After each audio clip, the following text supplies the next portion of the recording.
Hi friends, కరివేపాకు కారం హెల్త్కి చాలా మంచిది. హెల్దీ కారం అనమాట. తెలుగు వారికి పరిచయం లేకుండా లేదు కదండి ఇది. ముందుగా మనం ఎండుమిర్చిని జస్ట్ ఇట్లా తుంపుకొని గింజలు వేరుగా పెట్టుకోవాలి. ఈ మిర్చిని వేయించుకోవాలి సిమ్లో పెట్టుకొని. మరలా ఇప్పుడు కాస్తంత ధనియాలు 1 టీ స్పూన్ వేసుకొని వేయించుకున్న తర్వాత సిమ్లో పెట్టుకొని అదే గింజలు ఉంటాయి కదండి, రెడ్ చిల్లీస్వి, ఆ గింజలు కూడా వేయించుకోవాలి. ఈ విధంగా వేయించుకోవడం కాఫ్ రాకుండా ఉంటుంది.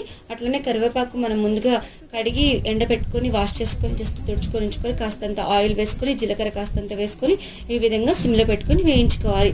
ఇలా మాడిపోకుండా వేయించుకొని మనం చల్లారిన తర్వాత వీటిని బ్లెండ్ చేసుకోవాలి. ఇలా బ్లెండ్ కొంచెం చేసుకున్న తర్వాత కొంచెం రాక్ సాల్ట్ వేసుకుందామండి.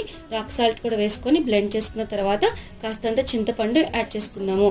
ఈ చింతపండు అండ్ వెల్లుల్లిపాయ కూడా వేసుకొని జస్ట్ ఇట్లాగా మనం మరలా క్రష్ చేసుకోవాలి, అంటే మరలా బ్లెండ్ చేసుకోవాలి. కరివేపాకు కారం రెడీ అయిపోయిందండి. మీరు కూడా ట్రై చేయండి ఫ్రెండ్స్. Thanks for watching.